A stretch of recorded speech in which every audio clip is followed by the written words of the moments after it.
Steve White now with a check of livestock news. Kyle Bumsted on the phone with us. Kyle, cattle on feed report just out, and what are we seeing? What's the takeaway here? Well, Steve came in here on feed. The estimate was 98.4, came in at 97.9%. They missed that by quite a bit there, missed that by about 0.5 to 0.6% there, and that's a pretty good size miss there. Placement number, hold on to your hats, folks. They were estimating 92%, came in at 88.8. Now, that was still within the estimate here.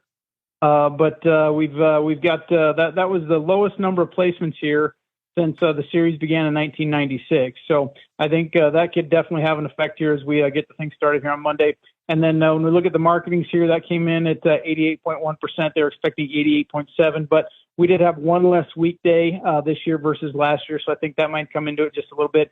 But we did have the same amount of weekend days of slaughter this year. So all in all, I think it was a fairly neutral to friendly report here. I don't see any reason why it's going to affect things, and I don't see a lot of folks are asking how's it going to affect feeders on Monday, how's it going to affect fats on Monday.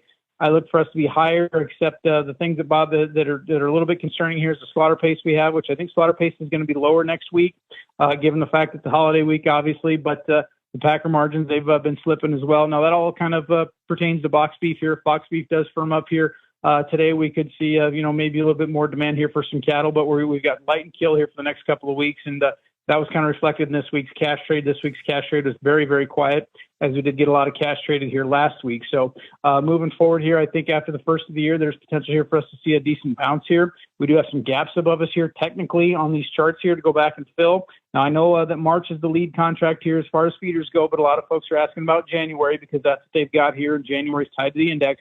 We've got a gap on this January chart at 334.42.5 on this January contract, and we got close to it here today, but just couldn't quite get up there to get it done.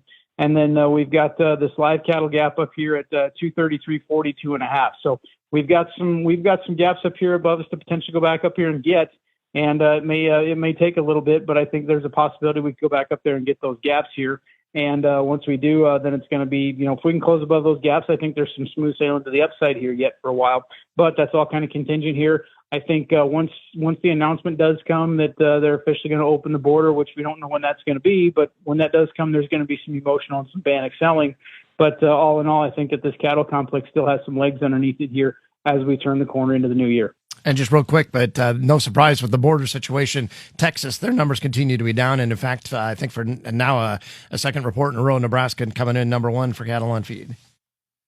Correct. And that's why we're seeing a lot of cattle that, as far as packer buyers are coming up here up north, buying them and shipping them south. And that's a lot of the reason why is because they simply don't have the cattle in the south. So, but I do want folks to be a little bit cautious. This would not surprise me one bit if they come out.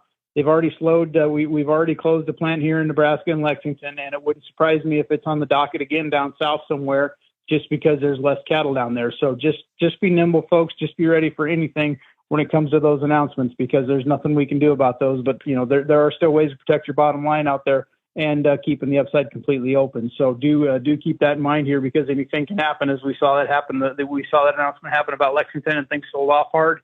And now they're on the recovery, but all it would take is another announcement for us to shoot back down here to the recent lows here again. So do keep an open mind, folks, and be flexible.